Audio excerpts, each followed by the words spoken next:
Hey guys, it's Vince. Today in this video, we're going to be discussing CNC troubleshooting at a professional level. I find now that support is beginning to really ramp up, not so much for my equipment as it is more for third-party support. I'm finding more and more potential clients contacting me about systems that they've purchased, systems that they're building, all through other vendors who they're either not competent in the sense that they feel comfortable accepting knowledge from, or that they just they find my videos and of course they want to message me first because they like what they're hearing. I'm flattered by that, but by the same token, I want you guys to be empowered, and teaching you guys to fish is the only way, so to speak, to make you guys understand and gravitate towards learning the equipment you have. So this outline I put together, it's taken me some time. I hope anybody who's clicked on this video plans on watching it to the end. It's not going to be short, but it is going to be thorough, and I promise you it will save you money in the long run. There is no doubt in my mind. A tech coming out to your shop to work with you can be anywhere between $300 to $1,000. I know that's what I charge up to, and I can tell you right now, I hear it all the time, all across the country. So sit down and let's cover this outline that I've covered. First topic I want to discuss is first motion controller run test is performed off the chassis. When I say chassis, guys, I'm talking about your router, I'm talking about your plasma, I'm talking about your water jet. Keep the controller, motors, and everything aside from the chassis. This isolates any possible motion issues to other subsystems, which eliminates the motion controller as a variable. If the system test is successful, document the date and time for referencing. This is used to provide a stability timeline on your components. Now think about what I just said there. Okay, I can't tell you how many clients of mine, and even potential clients of mine, never ever think that far ahead. They immediately get the controller, or it comes bolted on their system because they bought it from China warehouse, or another area online, whether it be overseas or another vendor, and they immediately power the unit up. The first thing you should do with a new system is test it by itself. We want to eliminate all subsystems. For those of you who are unaware of what a subsystem is, a subsystem that I'm defining is any major component system. Your controller and all accessories that go with it, meaning your motors, your cables, your connectors, one subsystem. Spindle, or your cutting torch, or whatever it may be that you're performing your cutting with, that would be another subsystem.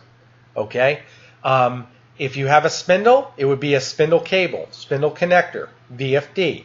All of that, of course, with the spindle itself, would make up the spindle subsystem.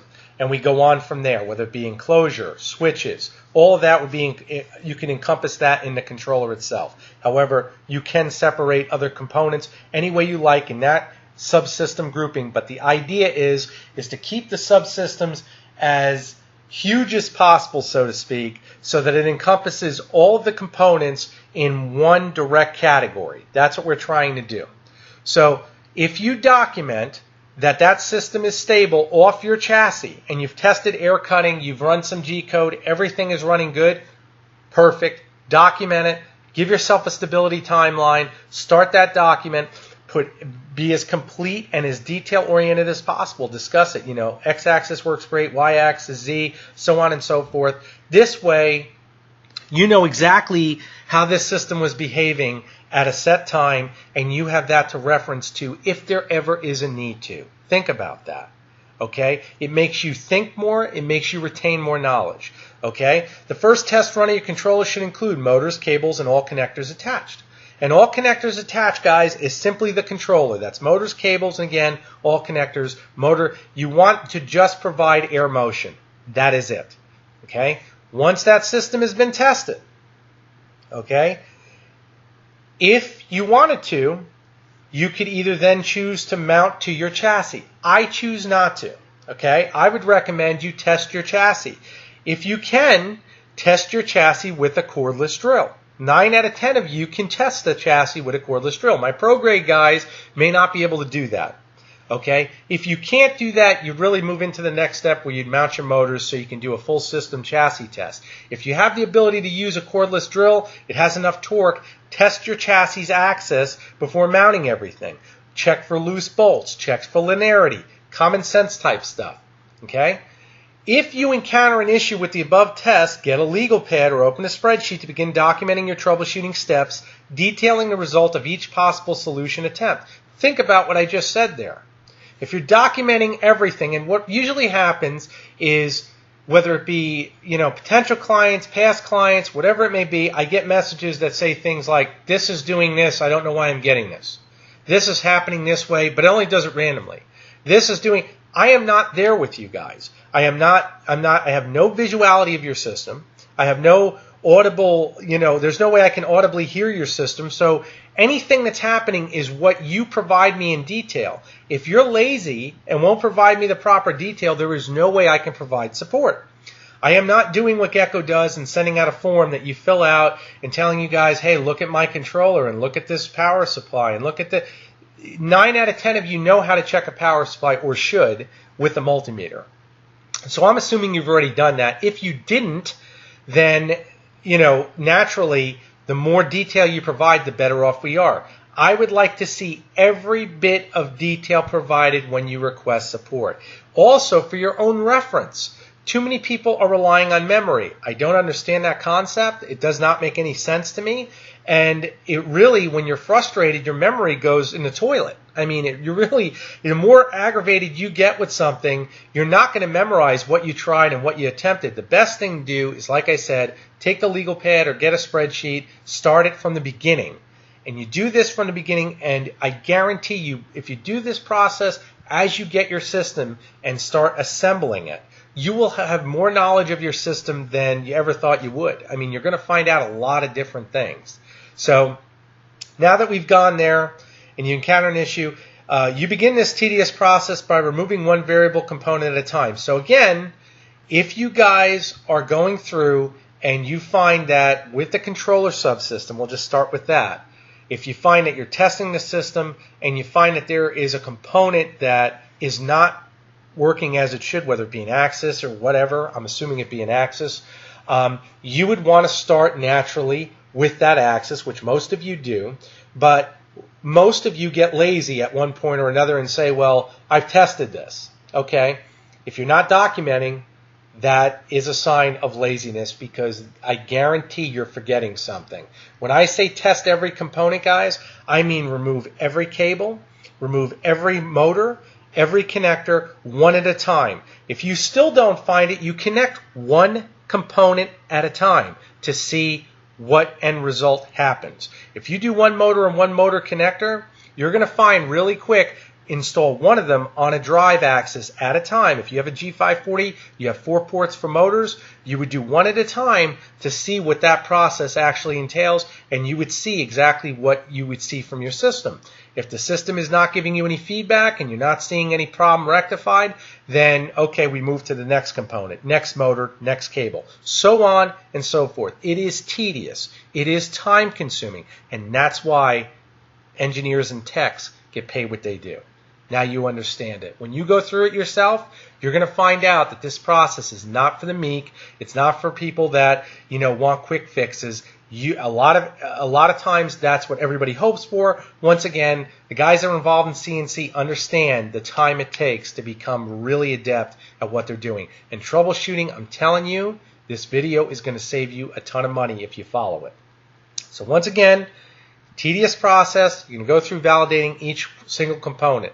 If you have a 3 or 4 axis system hooked up, you would start by selecting axis, and through process of elimination, removing one component at a time till you have just a controller hooked up to the wall outlet, meaning you just have the box, nothing else hooked up. If you notice that the box is still giving you trouble, because sometimes you'll have either a red light on the Gecko or whatnot, then it's time to isolate the controller itself. If you've already tried all the axis individually as well as together with motor cables and all accessories attached, and you disconnect them and tried them individually one at a time, it still did not rectify the issue, it's time to tear open the controller and start analyzing each component of the controller.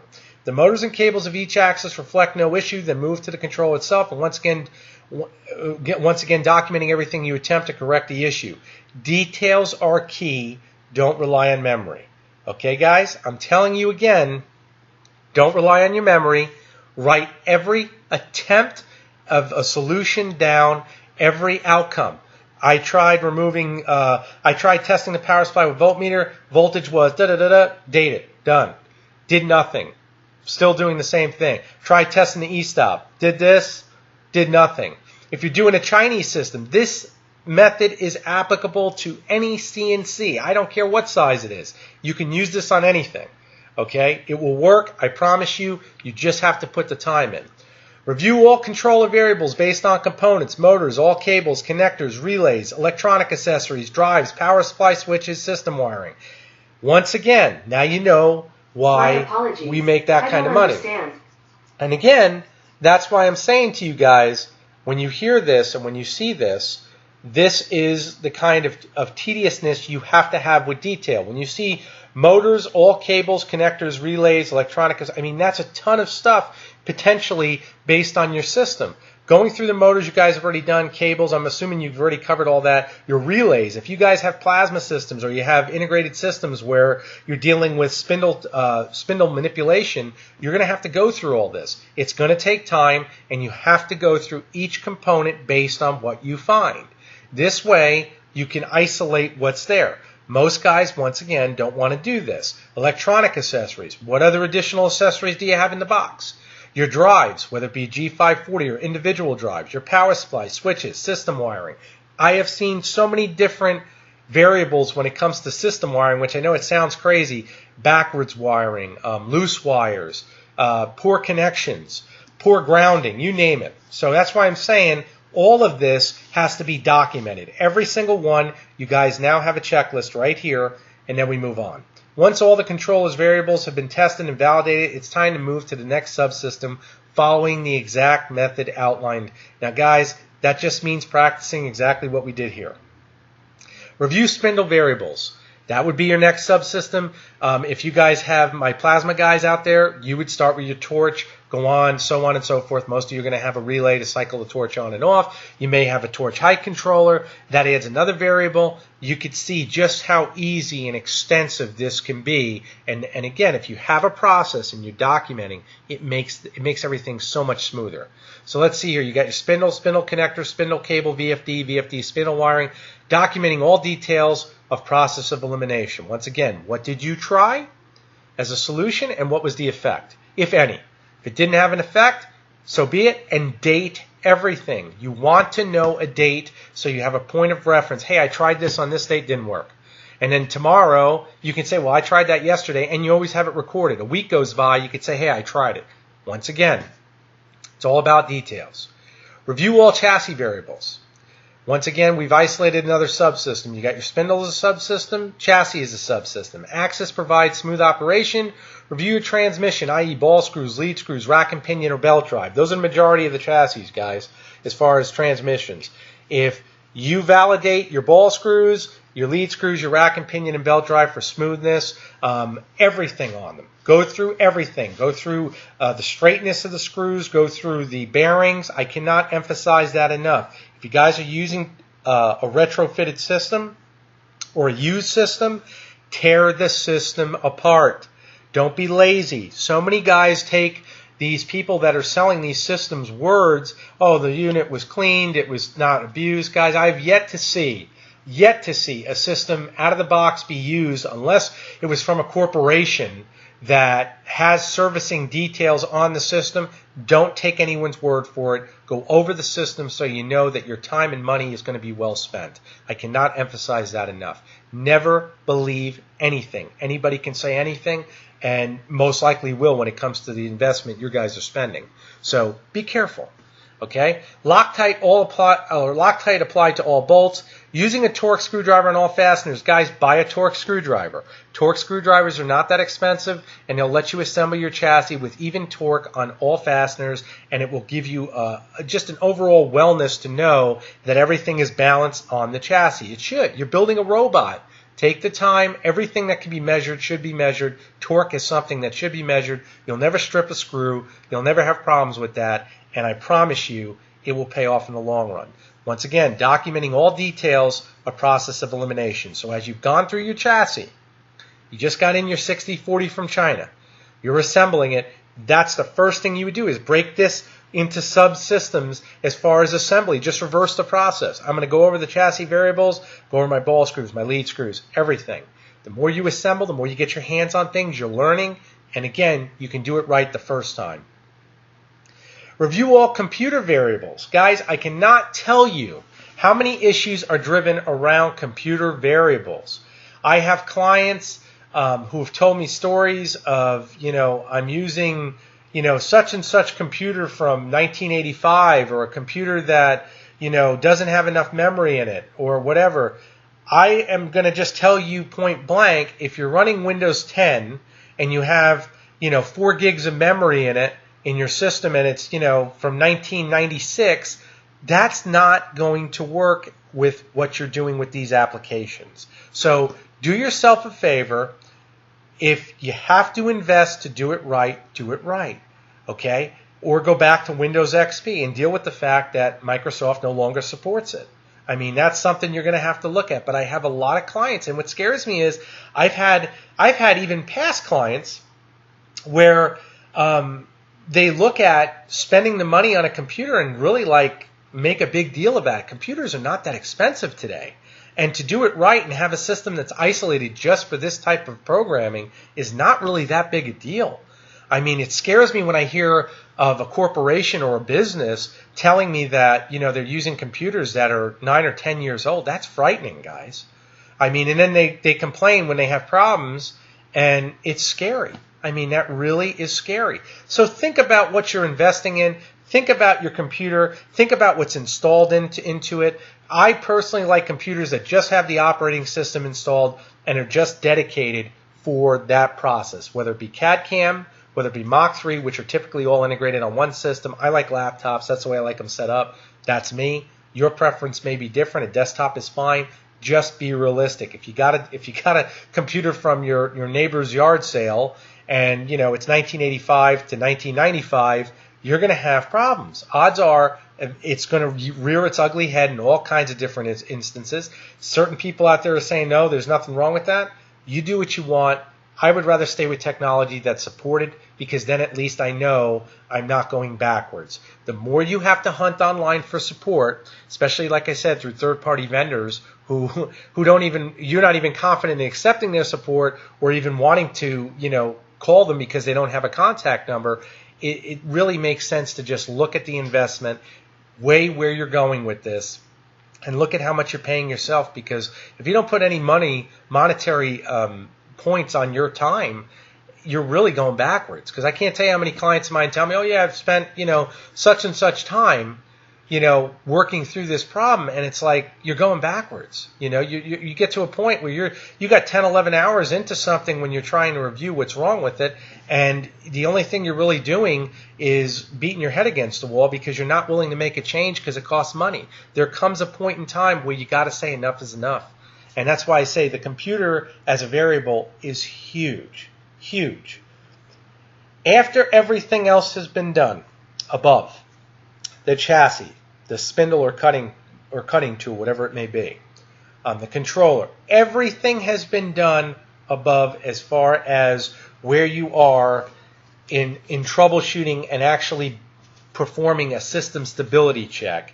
You would then review all EMI contamination possibilities, once again, only after confirming all the above troubleshooting on an otherwise stable system has been completed and documented. If every cable isn't properly shielded with ground drain attached to a grounded source, then begin with going over the system, completely replacing all inferior cables to ones designed around robotics use. Guys, I'm telling you now, this week alone, probably three to four questions alone on EMI contamination. Is my system EMI contaminated? Is this? Is it so I'm getting ghosting in the machine? I'm getting random e-stops. If you have not performed all of the troubleshooting methods I've outlined above, there is no way I'm going to be able to definitively tell you if it's EMI. Only you can tell you that. You have to document everything, perform a time study on the system because you're willing to put the time in once again, and then you can confirm, okay, I've tested everything else. This is what I've done. I'm moving on to EMI now to make sure everything is dialed in. If you buy a used system, EMI is going to be there. If you buy a new system, it's going to be there. EMI is present all the time. We're trying to reduce it. And the only way to reduce it, again, is with properly shielded cables. Okay? When I say shielded, I don't just mean buying the cable and connecting it. That's not what I mean. You have to attach the drain, the actual shield drain, to a ground to dissipate all of the EMI. This way the cable is clean. If you don't do that, you've got a standard cable. And a lot of guys don't. I see it online all the time. I see it online. It's frightening. The guys that buy these Chinese systems and get the VFDs installed in the chassis. I've done videos on this in the past.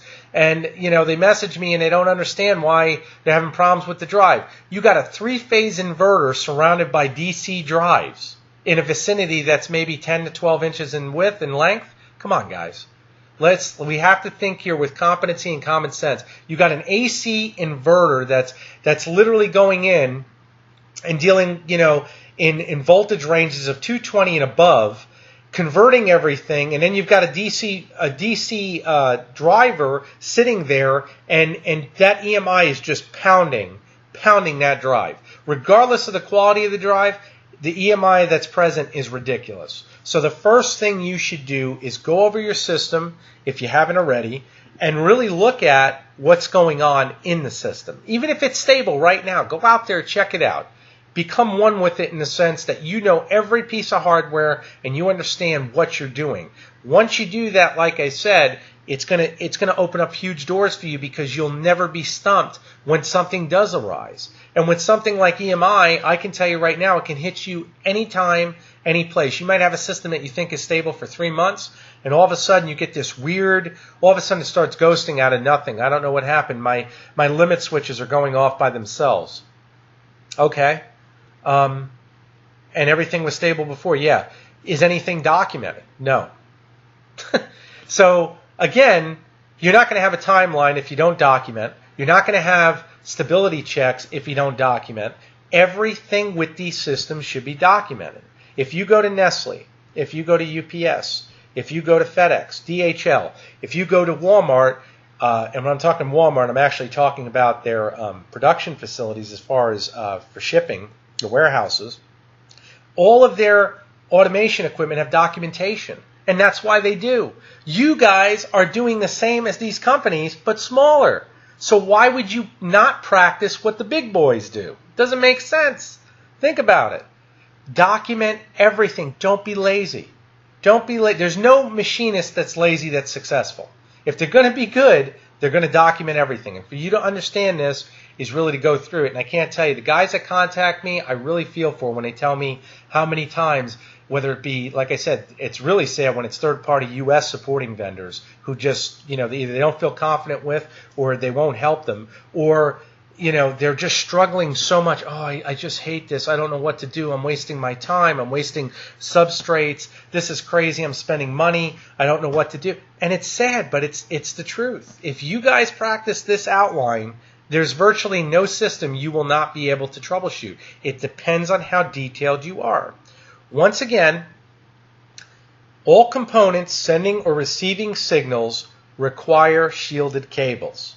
Let's say it again. All components sending or receiving signals require shielded cables. Okay?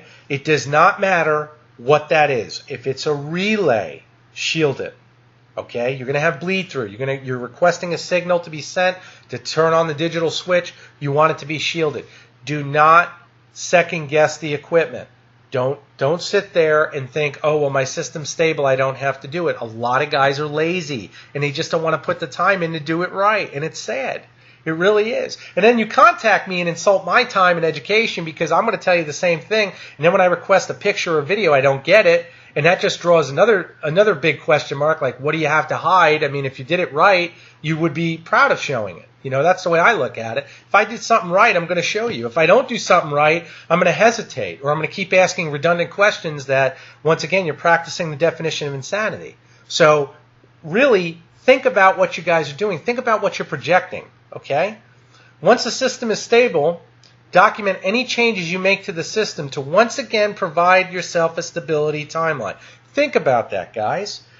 You got a system, it's been running great. You bought yourself a relay kit. You install it, now you have all kinds of problems.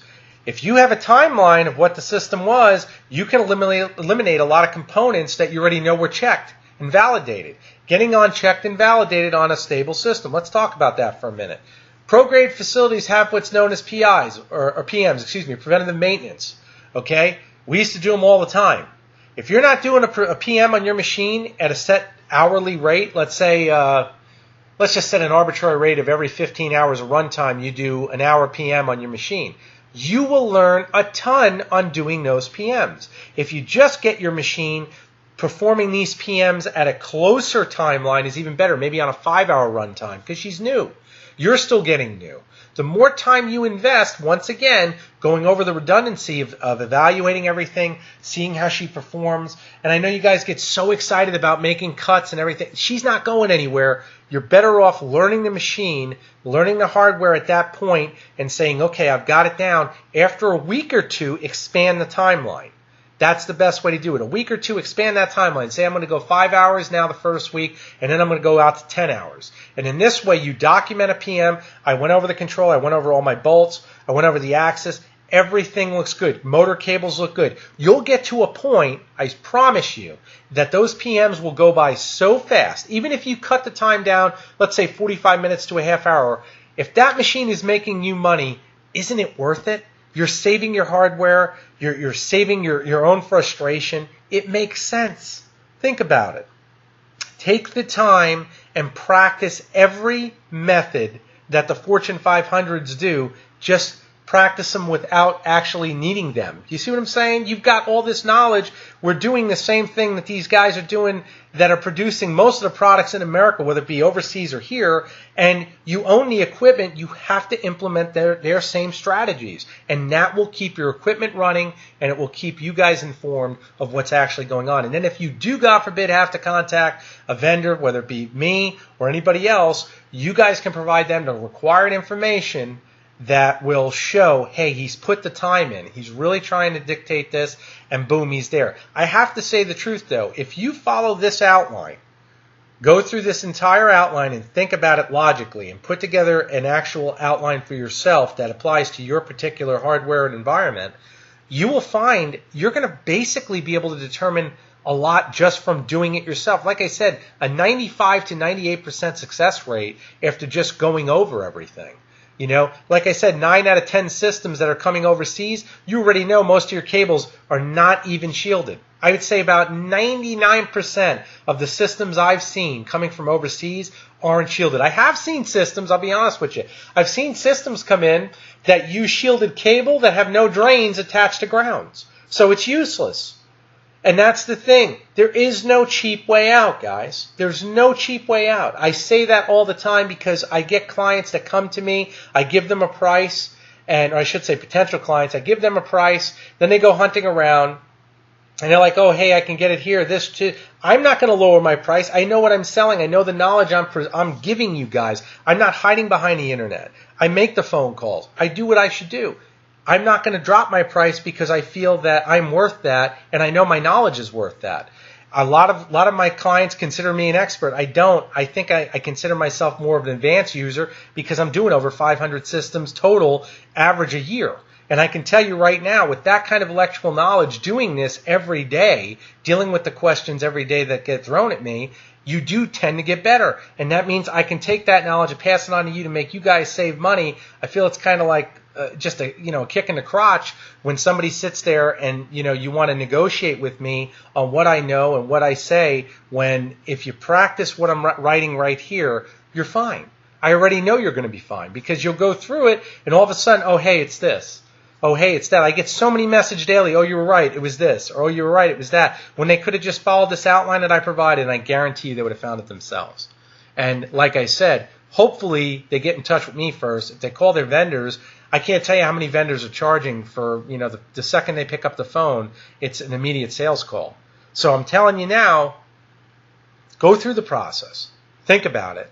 and you'll see exactly what I'm saying. I mean, if you go through the process and you try it, it's going to be tedious the first run. After you do the first process of actually getting your system, once again, setting up the controller off the chassis, testing it, validating the actual chassis works, and you create that timeline, then you guys are going to be tenfold ahead of the game. You already know that chassis is stable. You bolted it to your electrical enclosure. Your controller is stable. I don't want to confuse the terms, confuse anybody. Once you then bolt the controller to your chassis, after the controller has been validated as working fine and she's smooth and you've got it documented, once you bolt to the chassis, you move to the next step. Okay, the chassis has been validated. Now you're joining those two component subsystems together and you know they're stable. Then you go on, document it. Okay, chassis stable, controller is stable. We'll start our PM 5 hours from now, 5 hours of use from now. Start the timer when you're in the shop, average it out, whichever way you want to do it. Be as precise as possible. The more detail you put into it, I promise you it will pay off, guys. There's nothing easy about CNC. There's not. You're building an automation robot. And I mean, when you think about it in them terms, everybody says CNC. You're building a manufacturing robot is essentially what you're building. Okay? It's incredible that we have the technology to do it. It's incredible now the price point that we have the technology to do it. And to me, it just makes sense. It makes sense that if I'm going to build an automation robot, I'm going to put the time it takes in to build a robot that's going to produce products that I'm proud to produce, that I'll put my name on. And that means doing it right. So invest this time in yourselves. Go through, read this, copy this, whatever you've got to do. And like I said, I know this video will save you a ton of money in the long run. There is no doubt in my mind. For those of you out there who are new, for those of you who are out there who are advanced users, most of the guys that are advanced users are probably already shaking their head on what he's saying makes sense. I already know it. I mean, the guys that have been around this, they know. The guys that are in, corporations, they talk to me and they know. They know exactly what I'm saying. That's why I'm telling you guys, the novice guys out there, the guys that are just getting their feet wet or just looking at spending that big investment on their first chassis, it's a large elephant you're trying to eat. And that's why I say do it one step at a time. Reverse troubleshooting is the best. And like I said, that's just a simple process of eliminating the subsystems on a new system. And in this way, when it comes time that troubleshooting is required, you guys are 10 steps ahead, being you've documented everything. You've got that timeline to refer to. So again, I hope this video has been helpful. I know the questions are going to definitely come in, and let them.